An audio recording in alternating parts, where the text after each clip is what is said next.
Good morning and welcome to today's webinar. By way of introduction, my name is David Nye, the Major Airports Manager for the Australian Airports Association. For technical assistance today, please phone Redback Support on 1800 733 416, which is in the chat box. And if you'd like to listen to this webinar through your phone instead, please dial in the number and passcode that is listed in the chat box as well, or will be in the chat box shortly. Today, the AAA presents its first webinar for 2018, and the topic is the proposed Screener Accreditation Scheme presented by Mr. Richard Farmer, Assistant Secretary, Maritime, Training and Identity Security Branch Office of the Transport Security Department of Home Affairs. In today's webinar, Richard will discuss and answer questions regarding the Australian Government's introduction of a new Screener Accreditation Scheme later this year, new training accreditation requirements that will apply to those responsible for screening goods, baggage or persons at Australian airports, and also to provide an overview of the proposed scheme, including progress to date, reasons for the change, and how it will affect existing and new screening officers. The opportunity to ask questions will also be provided. To ask Richard a question, please use the chat box, which is located on the left-hand side of your screen, just to the right of the cogwheel. After typing out your question, hit enter to submit. Questions will be answered throughout the webinar. Before we start, I'd like to take the opportunity to thank Richard for his participation today. And without any further ado, let's commence the webinar. Thank you, Richard. Thank you, David. Good morning, ladies and gentlemen. As David said, we're here to talk about the proposed Screener Accreditation Scheme, which will come in across all regulated sectors, starting with aviation in late 2018, we propose at the moment, and then moving into maritime and air cargo at some point during 2019.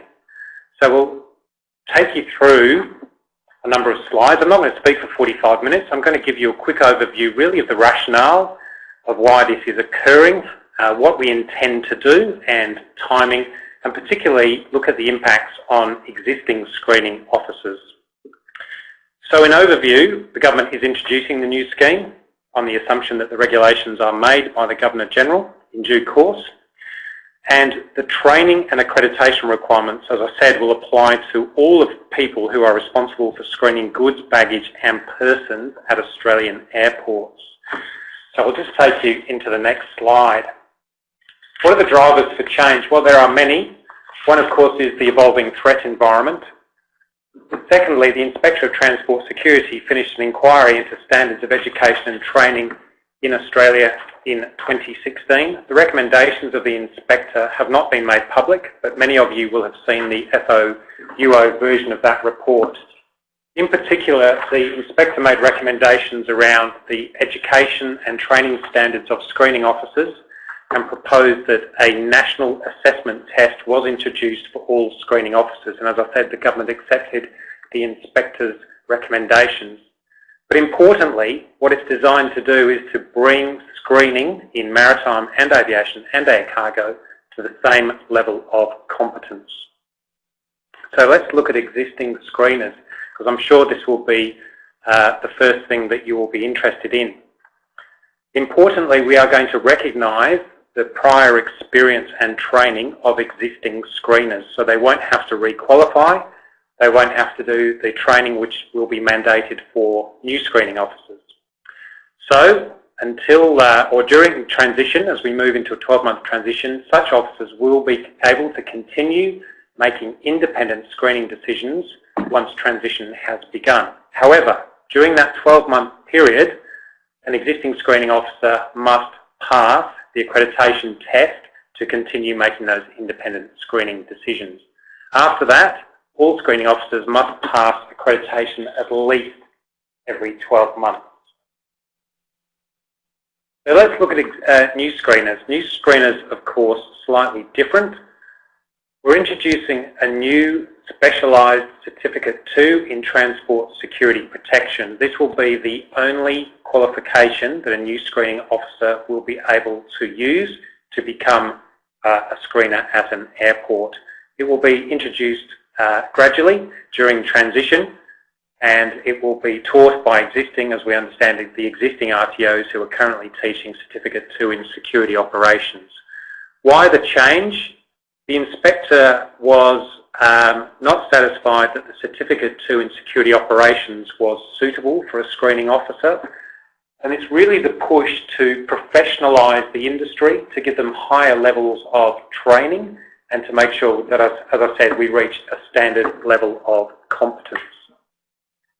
So once a graduate has the Certificate 2 in Transport Security Protection, if they're picked up by a provider or employer, they must undertake a minimum of 40 hours of training. Now this can be in either the simulated or live environments or a mixture of the both, but there is a mandated minimum. When we've looked around the world at different Western jurisdictions, minimum training requirements are actually much higher, in the sort of 75 to 80 hour range, but I think for the moment and for the commencement of the regs, we will sit at around 40.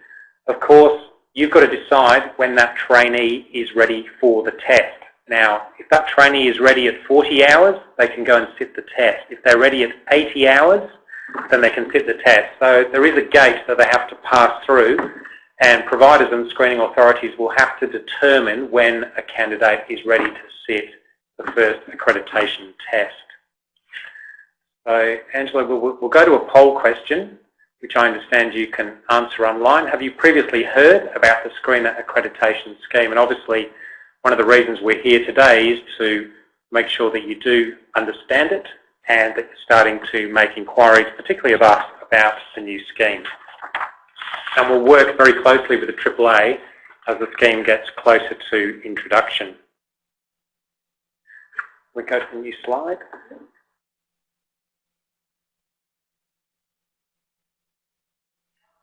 So the new qualification, Specialised Qualification Certificate 2 in Transport Security Protection, as I said, replacing all other certificate qualifications for screeners.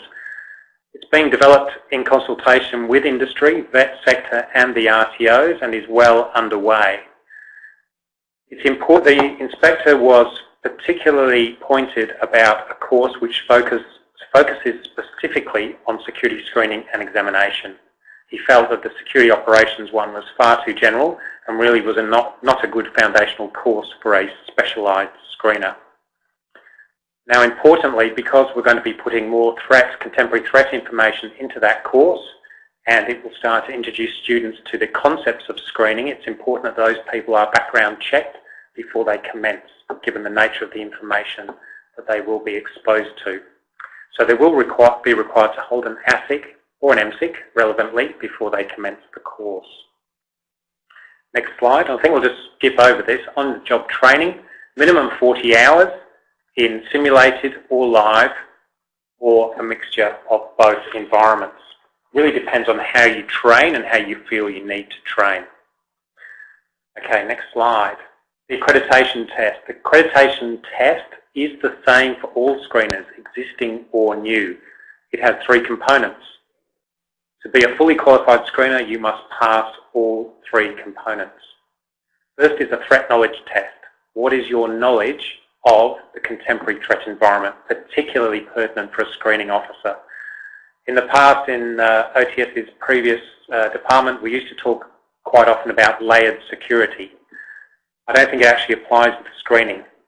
If prohibited items, weapons or IED components get through screening, there is really no redundancy in the system. So it's very important that the officers undertaking that role understand the contemporary threat environment. Not things that happened 10 years ago, but what is happening in the threat environment this year. Then the third bit, and I'll come back to the number 2, is the practical assessment. This is an assessment undertaken by observation by an accreditor, and I'll talk about an accreditor in just a moment, which ensures that the screener is undertaking the practical duties of screening accurately and efficiently. That is done through observation, as I said. And most importantly, X-ray image interpretation. Now this will be done on a PC. We are currently engaging a British company, Renful, Premier Technologies or Renful, who will supply, at least in the first instance and more likely in the longer term, that test software. So under supervision, the candidate will enrol. They will sit a test. It will probably be, at this stage, no longer than 20 minutes.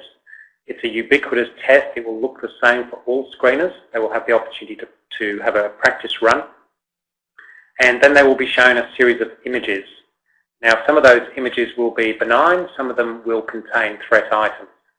So within the library, there are a number of threat images, but the Commonwealth will also reserve or have created another set of threat images which the algorithm will introduce to test the screener. At the end of the test, there will be a pass or fail, and then there will be the opportunity for debrief. So obviously out of this, we would expect that the vast majority of screeners' knowledge will be at the adequate level of threat. They will pass the practical assessment, but it's the X-ray image interpretation which is obviously the most critical skill for the screener. As the slide says, every candidate will be limited to 3 attempts at the test in any 3-month period. So let's look at accreditors. We just got a question coming in, which is, has there been any work done on the availability of the qualification in regional areas? Now, as I understand, but I'll take advice, the availability of the new qualification will be determined by RTOs on the basis of demand. So let's look at certified accreditors. Next slide, please. Who will be an accreditor?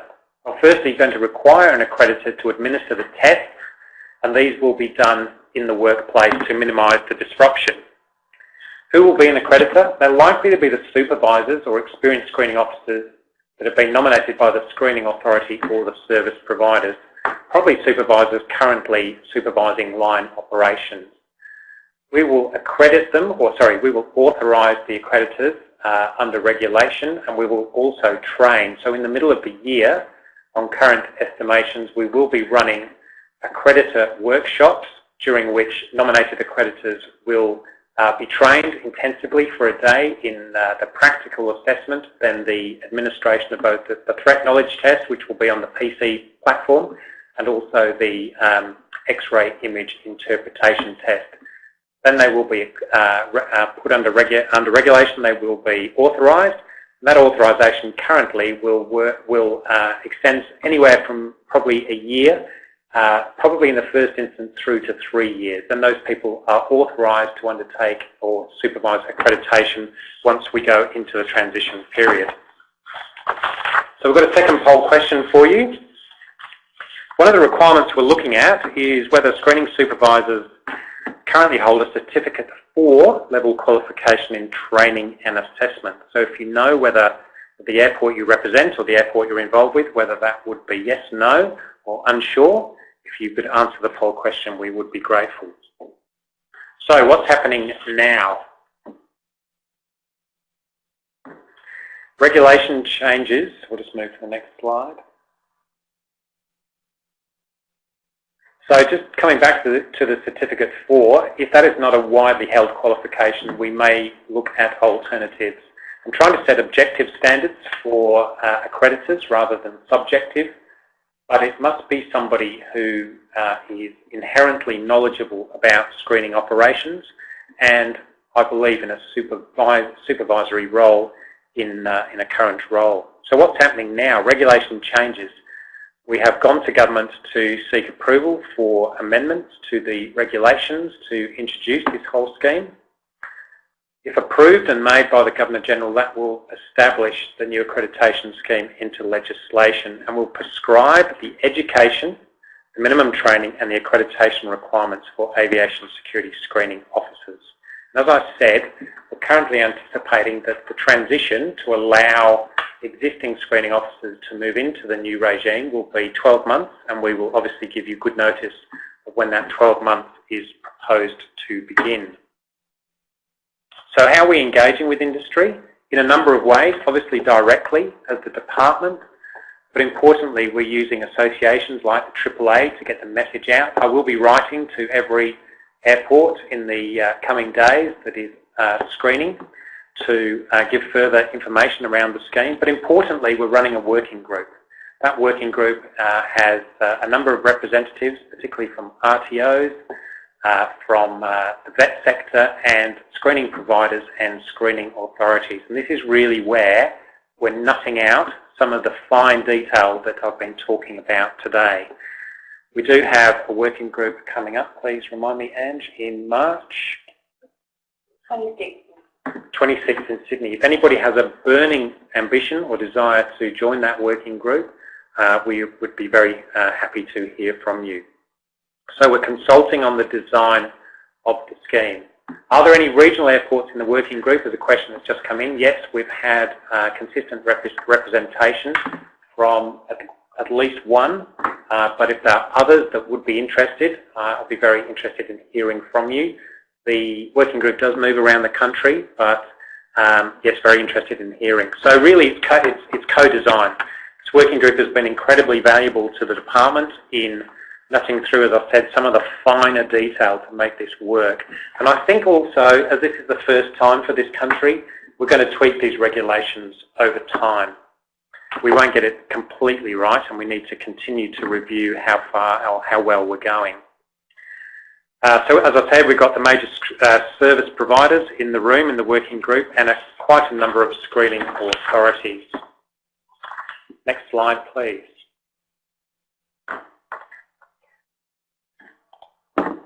Proof of concept testing. It's important that we gather data. Currently, we do not have data on the level of competence, or national data on the level of competence of screening officers.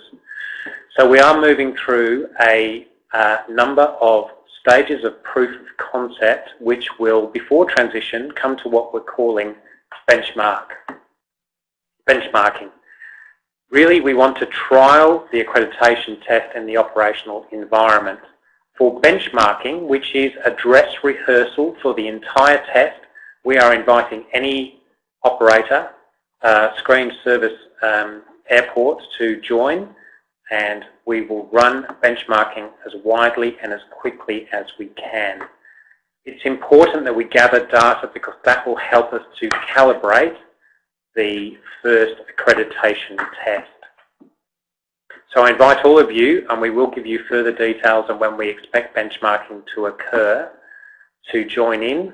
And as I said, I'd like to build a very considerable database of performance, probably a minimum of 1,000 tests, ideally 1,500 tests. What is important here is that this will be done on a voluntary basis. So we have to ensure that the screeners who put their hands up to undertake the test, if they fail, there is no, I suppose, adverse outcome for such a screener. Now, I've just got a question, it's an interesting question. Will the test database of threat images include dubious or ambiguous prohibited items such as tools, cutlery? No, not at this stage. We are focusing on the threat items that we are most concerned about, which are weapons, particular components of weapons, and components or fully fledged IEDs. So it's a good question because the behaviour that we've driven in screeners is to look for the minutiae, to look for the nail scissors, pieces of cutlery and the like, and they've become extremely proficient in doing that.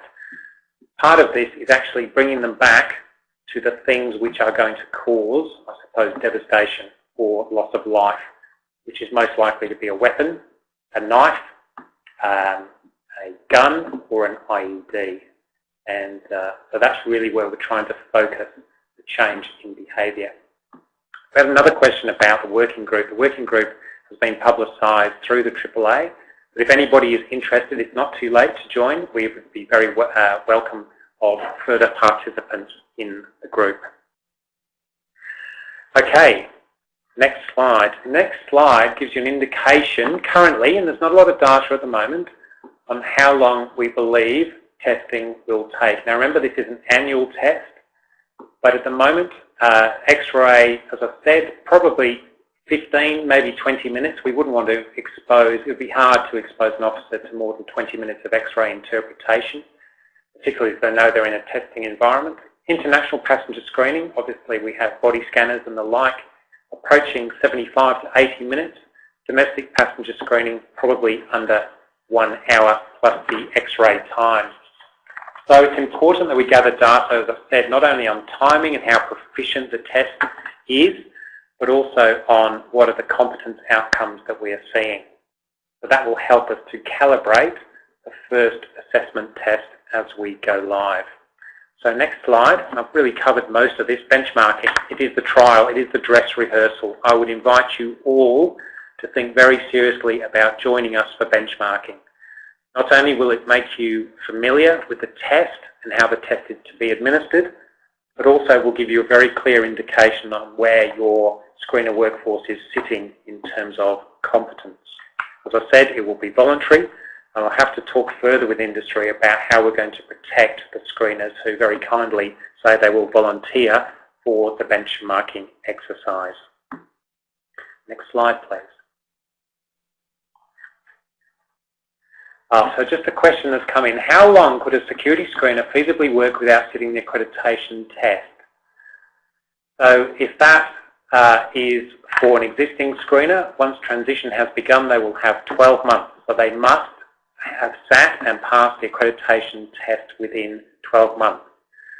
If it is a new screener, then they are not allowed to make independent screening decisions until they have passed the test. That really is a matter for the provider and the authority as to how long they are going to buddy that person with who can make the independent screening decisions. But really, within a year, we would expect that, or would require that the entire existing screening workforce has passed or has sat an accreditation test. How often will the benchmark and competencies be reviewed, or will that be the line in the sand? It won't. Well, it is a line in the sand to commence, but it will be constantly reviewed because the threat environment is changing. We are starting for the very first time to have a rich data environment about performance, and we will be talking extensively with industry about where we see the accreditation test going. And that will give the indication to the providers and to the authorities as to where they need to focus their training. So it will be an iterative and to some an evolving interaction between ourselves and industry. Now, as this is going to be competency-based, can the officer still perform other duties, walk through metal detector, ETD, if they're trained and deemed competent? The answer is yes. So it is modular. So let's say we have a screener that has passed practical assessment and threat knowledge, but is struggling with X-ray and is going back for a second attempt at a later stage. That person can continue to work doing other duties. We'll also build in functionality, and this is something I should mention. Given the special security direction last year, many airports struggle to maintain resourcing at the screening point. We will be able, or you will be able to have accredited other officers who can undertake loading, frisk, walk-through, but not X-ray. Now, if you need to surge under an SSD, and if that SSD goes for longer than a few days, you will be able to bring in people who are already accredited and can do those duties, so you can focus and rotate your most experienced, most skilled screening officers across the X-ray function. So we will move to the next slide. I think I've answered all the questions as we go. So we just go back to Accreditor Training, the slide before. So Accreditor Training, we will give you good notice about this. We are currently intending to run screener accreditor training in every capital city. It will be an intense training program, probably over 1 day, which will give, as you see, details on the scheme, how to administer the test correctly, what are the obligations of being a screener under an accreditor under regulation, and how discretion is to be used or not used, and assessment techniques. For example, frisk. Frisk is an assessment technique where we will ask the accreditor to be frisked. Why? Because the accreditor has to be satisfied that the screening officer is using the right amount of pressure on the limb. So another question has just come in. If a screening officer is involved in an NCN, will that screener have his or her accreditation removed by OTS? At the moment, no. We would obviously need to look into the circumstances of that, but it wouldn't immediately, under regulations, lead to the revocation of an accreditation. So accreditation can be, we will have power in the regs to revoke or suspend, but that would not be an automatic trigger in that scenario.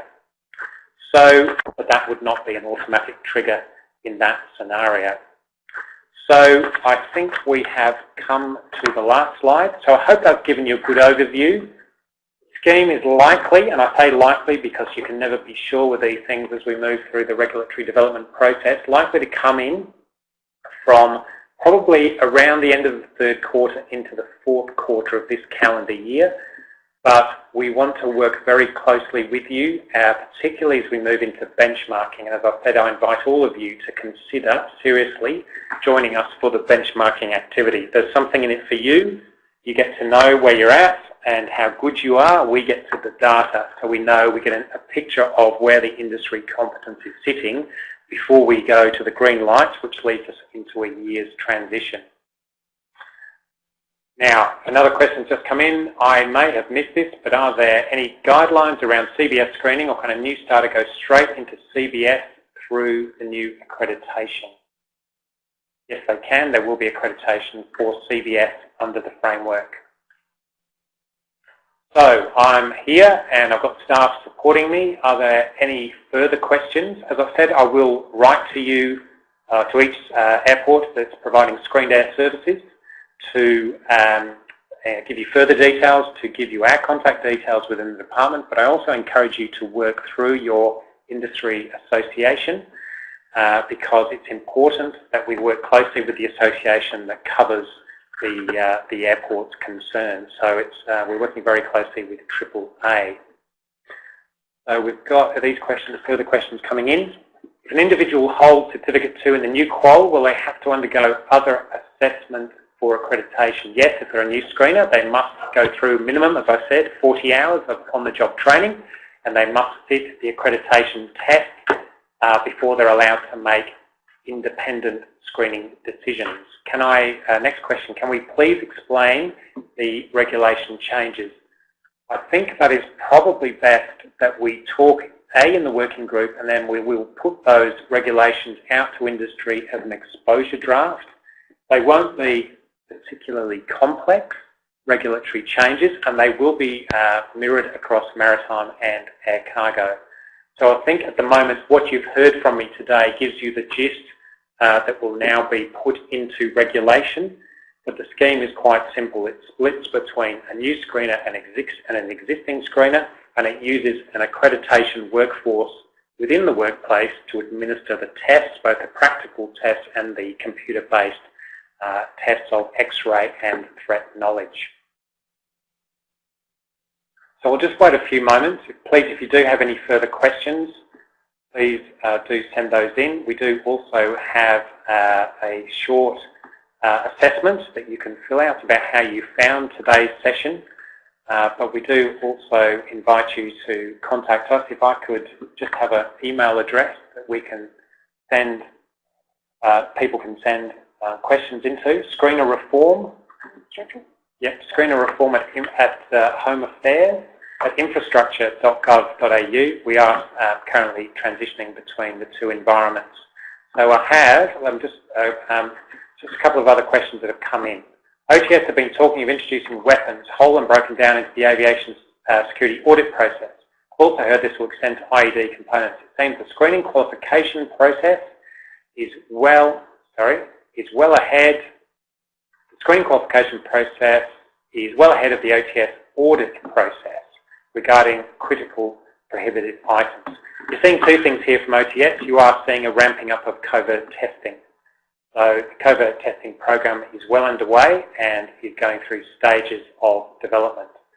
We are working at the same time to raise the competence of the screening workforce. So these two things are related, but they are not necessarily going hand in hand.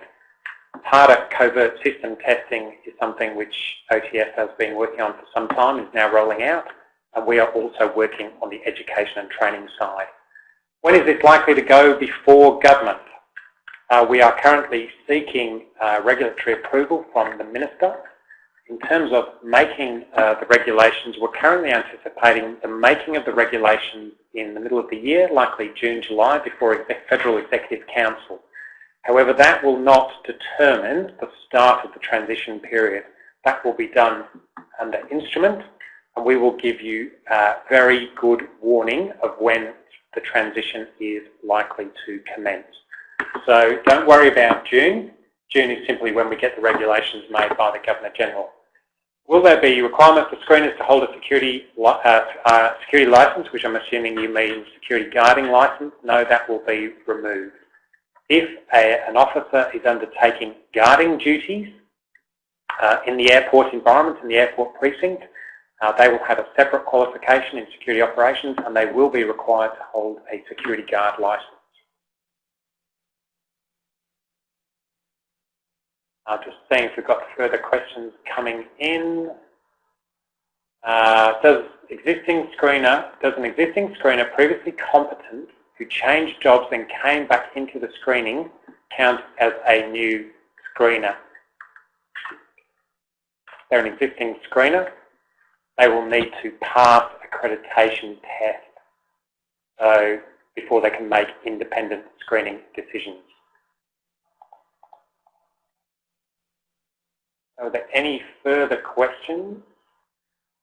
Will there be any government funding to allow for increases in security provider fees with additional administration charges? Currently, at this stage, there's going to be no funding available to cover the costs of qualification or accreditation. However, we believe that the cost of the new qualification will be comparable to the current Certificate 2. However, the cost is set within a competitive market by the individual RTO.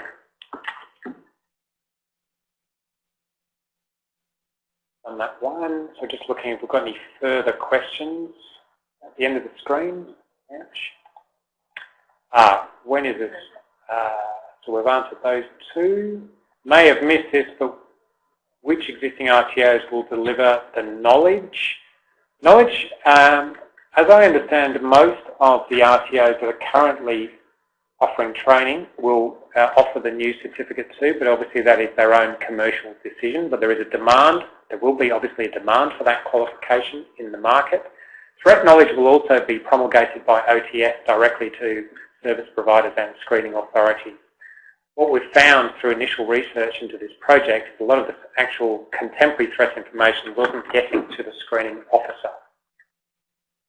Will it be possible to view the earlier slides from this presentation, as I understand it? Yes, they're going up on the AAA website, so they will be available for you on an ongoing basis. And as I said, yep, I invite you to communicate with us if you have any concerns around the scheme. It's important that you turn your mind to it now. It's probably approximately 6 to 7 months before transition will commence. And if you need to make changes to your training or to your recruitment activity, it's important that you're considering those now and talking with your current service provider. Currently some remote airfields in the supporting mining and oil and gas sector have been able to obtain an exemption when having closed air charters. Will this still be available? As I understand, likely yes, but is currently under consideration, but likely yes. I'm confused with the last, I can just go back to that question. I'm confused with the last response about the screen. Sorry, it's just jumping around a little bit. I'm confused with the last response about a screening officer that has returned to screening after a period. If they hold a Cert 2, why do they need to be treated as a new starter? So they're returning, they're an existing screening officer, they do not need to hold the new Certificate 2, they are an existing screening officer. However, before making independent screening decisions, they must pass an accreditation test.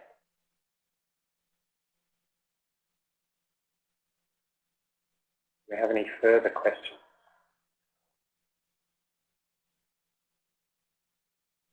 Back if we can just get some tech support just to move perhaps through the questions. Can screeners obtain a work-ready ASIC, or do they have to be issued with the actual ASIC before commencing training?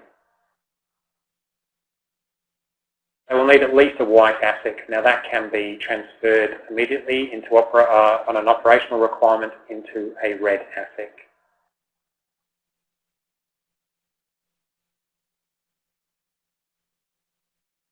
I think we have answered all the questions, so I'll just give one more minute in case there are any last. Here we go, here's one. What if they're transferring from one provider to the other? Finish one day and start the next with a new provider? Well, they're currently accredited. They will be able to carry that accreditation. That accreditation has a time limit, and that is 12 months from the time that they pass the accreditation. So it gives mobility within the workforce. They don't need to go through training or accreditation again as long as that accreditation remains current. Next question, what do you consider a senior screener in terms of exposure to be a candidate in order to be eligible as an accreditor? Probably at this stage, but I'm going to talk to the working group again in late March, probably in a supervisory role. But I think if you have a senior screener who perhaps holds the certificate in training and assessment, and you believe is a candidate that would meet our objective requirements, I don't see any limitation on that. It's really somebody that you are satisfied can administer the accreditation test competently. It's very important that they do that. Obviously, we will be monitoring the performance of the accreditors. I mean, if we see a national average of accreditors passing 90%, and we have certain accreditors at a certain airport that have never failed anybody, then one of two things. They're being a little bit slack on the test, or the screeners at that airport are extremely competent. But we're going to, for the very first time, as I said, have considerable data to mine about screening performance. I'll just give it one more minute. It's now 25 to 12, so just a minute or so, and no more questions. We will close up. I hope you found it interesting.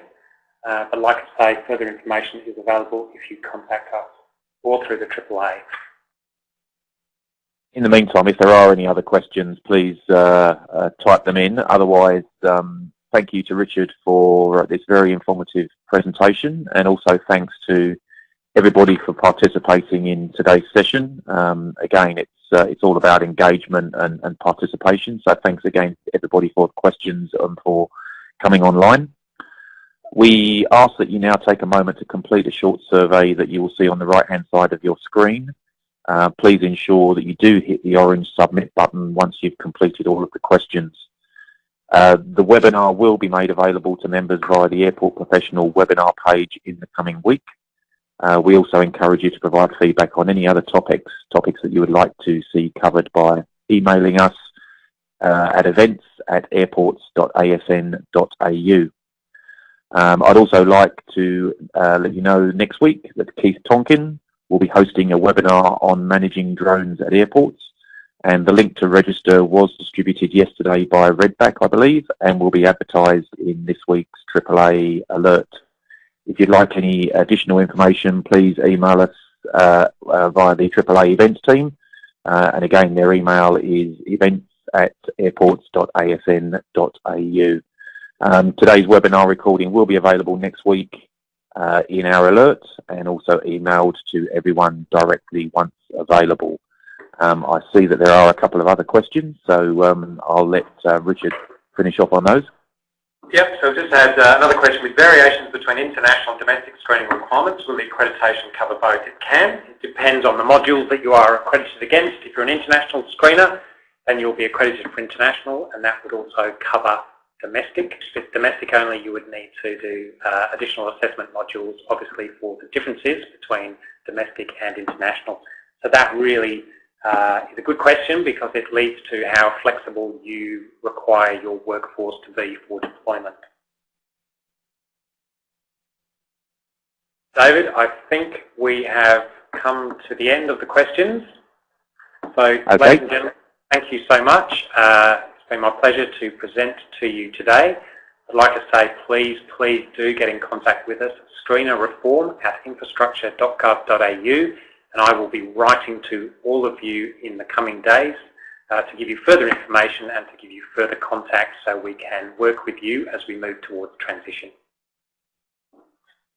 Thank you very much, Richard. On behalf of the AAA and our membership, we appreciate the time that's gone into your presentation and the information provided. And to all of our members online, please enjoy the rest of your day and keep in touch via the AAA for any further information. Thank you very much.